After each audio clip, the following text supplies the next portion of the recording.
Hello and welcome to Saturn Sportsnet's coverage of the 2000 Jubilee Cup final from Westpac Trust Stadium, featuring the two very best performed clubs in 2000, Paniki and Patani. And as you can see, joining us tonight in co-commentary with John Morrison, two men who have given us a lot of entertainment and enjoyment with their exploits over the years. Television New Zealand broadcaster, journalist and the #1 rugby commentator in the world, Keith Quinn, joins us. Good evening, Keith.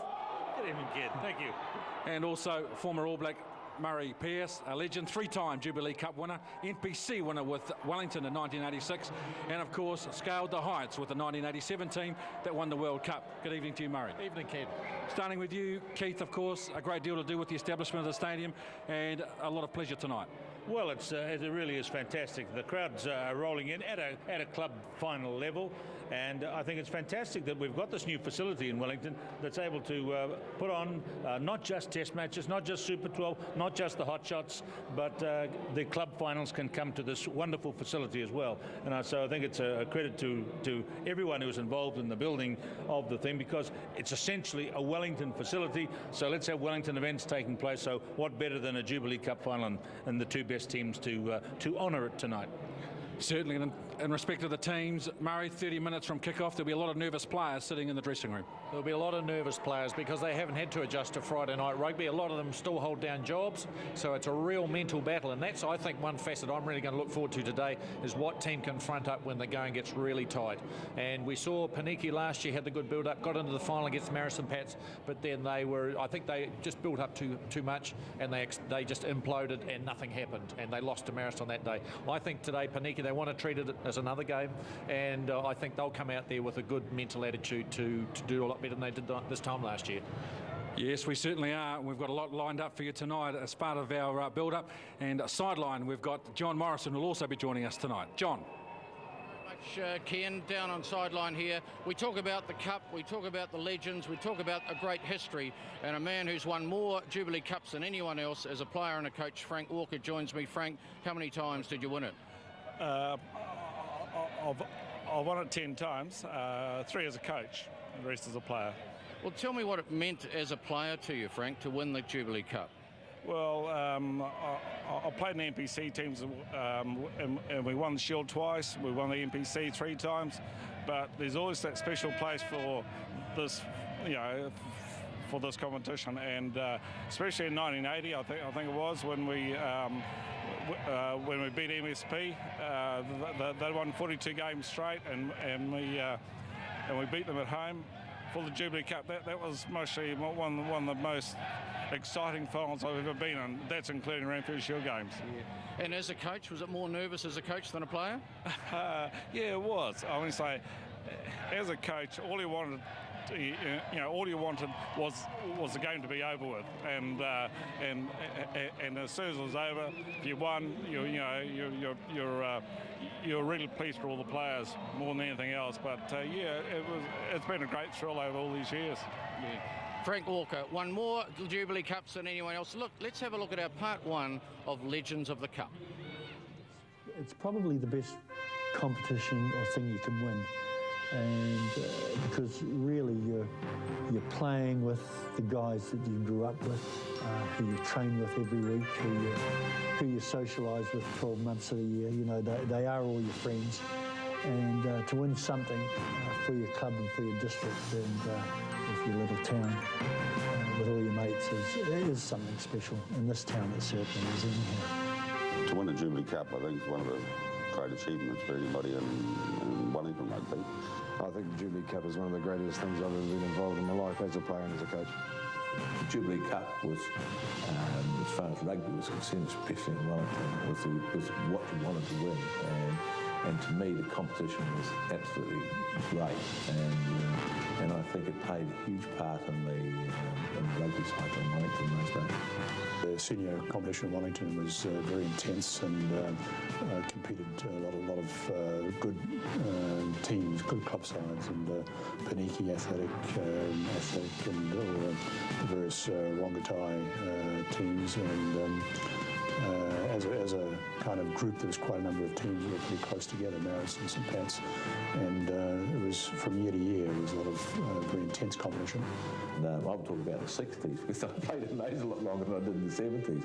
It just shows you how old I'm getting. But yes, and it was I mean, the game was different. But the atmosphere in Wellington too, with the Jubilee Cup, the Harden Cup, I mean, I think it was fantastic series. Well, I can remember watching like from Jubilee Cups from the mid-50s onwards, because my brother was playing for the old Marist Club, and they were the varsies in those days, and tremendous clubs, tremendous following. Maybe was not as much to do as today. I'm talking about away from rugby. But, you know, you're getting 10 and 12,000 people to an Anzac Day or a Queen's Birthday game when Marist played varsity at Athletic Park in the 60s. Tremendous rugby. You know, you go out into a main club game and there'd be, the noise level was very intense, and it felt like it was a kind of lively, dynamic place to be. And I played in a couple of big provincial games on Athletic Park as well, which where the noise level went up, but the actual atmosphere was much the same as it was for club games, and particularly sort of as it got closer to the final. But clubs had big followings, and you'd go along there and play the game, and then you'd have after-match functions, and you'd go to one place or the other, and the kind of intensity of the involvement was quite strong. When you go through the team we had and you consider the level we played at, you know, we had a front row of Abrahams or Walker, you know, hooking Gray and Head. Then we'd have, you know, locks like Barry Guy, Pat Abrahams, Bruce Hurley, Mark Stevens, you know, Trevor Morgan. You know, we had superb talents. All provincial players, all could have gone a lot further in the game. Then you had a back line of Nectar, Darcy, you know, Snert, Brownie, Pence, you know, Bernie Teen, Rod Heaps, Ben Copery, Jack Seymour, you know, just the names keep on going on. And these were all players that were, at club level, were just superb. Well, what a great tradition the Jubilee Cup is. Tonight's referee, Lyndon Bray, joins me. Lyndon, a great occasion? It certainly is. It's always a great pleasure to be a part of a final, and this is the first one at the stadium, which makes it very special. And my first run on the stadium, so yeah, I'm looking very forward to it. And what about the warm-up and the preparation for the referee, Lyndon? I think it's very important to be very nice and calm, relaxed, prepared for the game, and you do a lot of that prep during the week like the teams do. And come the last day, it's a very relaxing day. You take a bit of time out and just remain calm. I mean, you're not the person who has to win, so you leave that to them, and you just do your job. So what style of play would you like to see? Well, because everyone likes to see the ball spun and a good continuity, but that depends entirely on the two sides, and I can only allow that to happen if they're going to play that way. So you've got to wait and see in the first 10 minutes and gauge it. We noticed in the test last week the referees seemed to be puffing a bit. Levels of fitness, Lyndon? It's hard work, and you've got to put on top of the physical effort is the mental concentration, and that really takes it out of you. So it's very important nowadays with the amount of continuity in the game that you are very fit. Keeps your mental concentration up, and you've got to work for 80 minutes. I mean, you're going to have critical decisions at pace at the end of a game. Well, I don't suppose you'll give us a winner for tonight? Yeah. Mate, I think we could head to a draw, but the problem is you don't get any extra time. So I think both sides very much deserve to be there. Paniki have been the form side in the last month, and Batania have been a class act all year. So I think they both very much deserve to be in the final. Yeah.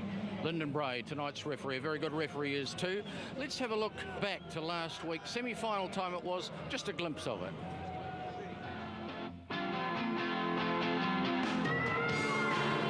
Head down, gives it a good thump. That's part of the game.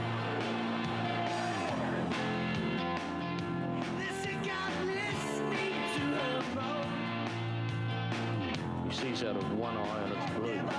Jason Farley can't take it.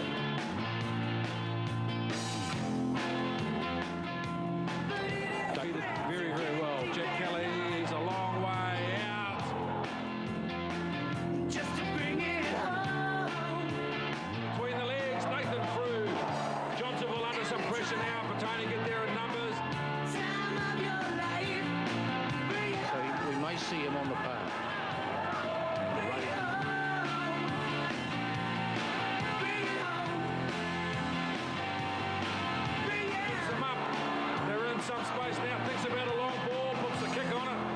chasers coming from Walnut Kofotola, but Ali Gogo, no! That's a try. That's a try. That ball went loose. He's going to give the try. Yes! Lyndon Bray, they're going to have a talk. That's a try, I'm sure.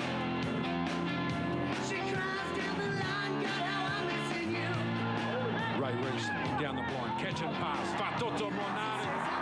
Heru Tuiavi. The first try for Paniki. Bigger than the number next to the other team at the end of the game, and they'll be back next week. And now we can do it, so...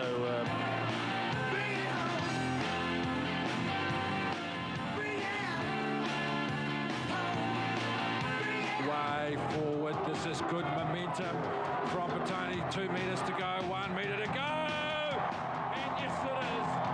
Right in front of Scott Herbert and Jason Farley. Yeah, for Fafoina Iono. David Howell.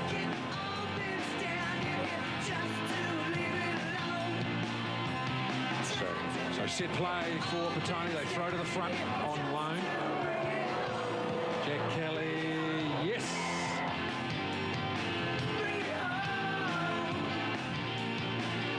Fullback coming out of pace, more Nanu than Tuavi. He had too many legs for the defence.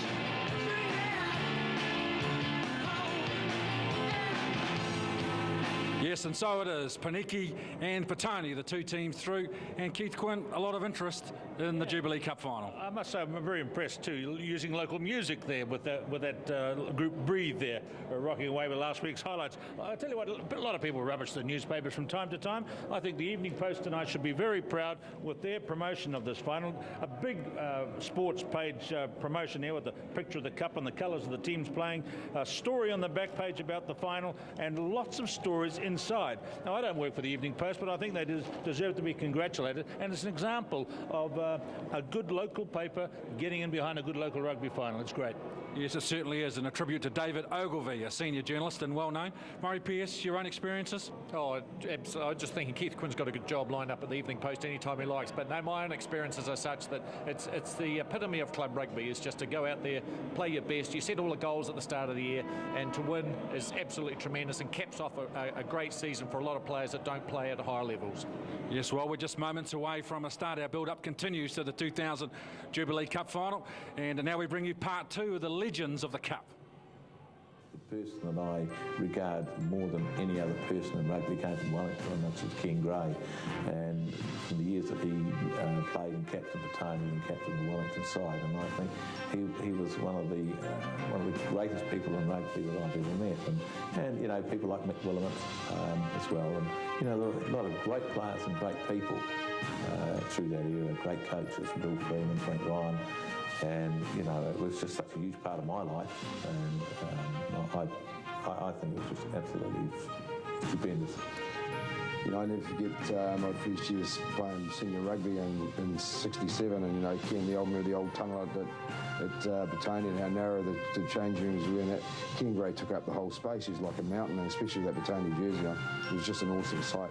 You know, we'd play a club game on Saturday, get in the plane Saturday night, fly up to Auckland, play against Auckland on the Sunday, and then fly home again for training. We were training basically. The only night we were having off, the only day we were having off was a Friday night. But that was enjoyable, and that was good. You know, a lot of disappointments on the way through. I've lost the Jubilee Cup final as a captain and as a coach, so I know what it's like to lose them too. Yeah, tremendous rivalry, tremendous comradeship too, because in those days, the bulk of your rep team came from the 2 top teams that most people played the Jubilee Cup final.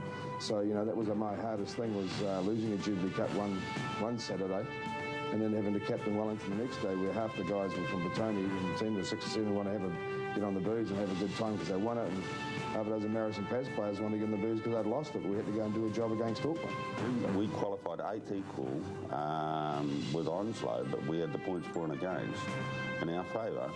And, of course, being the bottom qualifier, you're drawn against Petone. And in the sum-up before it, the Evening Post, I think, was writer Headley Mortlock, or we called him Mortley Headlock. he predicted that we were 150 to 1 to win it. But we went into the first game against Petone, 15 players. I said we got 15 arms, 15 legs. Jim Allen was the coach, and he was quietly confident. Well, I've been lucky enough to win it as a player. I think 73 we went through undefeated with Uppy. Then in 1976 as a coach, or 86 I think, as a coach we went through undefeated as well. So they were pretty special moments. But I think the first one in 69, whenever it was, which we won, would always be remembered. I'll tell you what, we were holding on desperately, just right at the finish. Dr. Hugh Rainey was the referee, and I'll always remember it because I tell you what, usually if Andy Leslie went over the line with the ball, he was awarded a try because he was such a nice guy. But Hugh Rainey was too many hands on the ball 4 or 5 times, but eventually he did score and did force the ball, and there was a kick to come. If Ian Stevens had kicked the goal, we would have lost the game 22-21. Instead, I think we won it 21-20. It wasn't really one of those sides you'd sort of line up at the start of the year and think, oh, we could go through and win a Jubilee Cup this year. It just happened that, the snowball at the end there, but it wasn't, like I say, we'd come off a good run earlier on in the late 80s, early 90s. And we went through a bit of a low period there in the sort of mid-90s. We were struggling to make top 4, which wasn't good for us. And then, that particular year, there was nothing significant at the start of the year that would point that we were going to go through and win it, but it just happened. We had a young side, and in the first minute, Dave Moore, ex-Scotch College, he scored a try from the kick-off, and that was the way that we played the game. They were tremendous battles. It's still going on today with those two clubs, MSP and Petone, especially. But no, great memories of it and great players. Like last year, you'd sat and did the game at Paniki and MSP, and that went down to the wire, and it was tooth and nail. Nobody gave anything, and that's what Jubilee Cup rugby's about. And it's good to see it actually getting exposure again as the Jubilee Cup. Yes, the countdown continues here at Westpac Trust Stadium for the 2000 Jubilee Cup. Well, one story that's been doing the rounds the last couple of days, Murray Pearce, Jason O'Halloran's late withdrawal. Yeah, that's a real shame. Jason obviously feels, he's a professional player. He obviously feels that he can't contribute 100% tonight, so he's stood down for this particular game, which must be a real tough call because you don't get much better in Wellington Club Rugby than the Jubilee Cup. And for him to turn that down, I actually take my hat off to him because he doesn't feel he could give 100%. Keith, a reflection of these professional times that we now have to exist in rugby. Yeah, it's you have to have sympathy for him because, he's got ambitions, aspirations in the game as well. And there is a representative game on Sunday, which is obviously a big build-up for Wellington. So, yes, I have sympathy for him to have to make a tough decision. I'm sure he'd like to be out here playing for Petone tonight. Yes, unfortunately, no Jason O'Halloran tonight. It's the story that has been doing the rounds. If you haven't caught up with the Hardham Cup final, that was a thriller as well. 19 points to 18, and a couple of very unhappy axemen here who thought, of course, that they were robbed, but they weren't. As a former West player, 19-18. I suppose earlier in the day we caught up with a couple of tentative coaches. Let's have a look at the two teams as they line up. Dion, your first year at the Premier level, first time in the finals. It's an emotional time for you personally. Oh, yeah, very much so. A little bit nervous, but just really keen to be here and very lucky. Very lucky. The team has been pretty consistent in the Jubilee Cup, obviously unbeaten from the 7 starts. Happy with the semi? Happy with the win, and that's the main focus of the game. The way we won, we didn't perhaps play as well as we wanted to, but the weather wasn't a help, and Jay were pretty competitive too, so happy with the win. Wouldn't have been long after full time before you turn your attention to the final against Paniki later tonight. Probably wrapped in the fact it was about 2 minutes. We went inside the change room and we didn't really hoopla it up too much. We just talked about that's one more step, and next week's the big game, not last Friday. Frank, second year in charge of the Paniki Premiers and your second time back to the final. Yeah, very happy. Obviously a good reflection of the club, good reflection of the players involved in the club.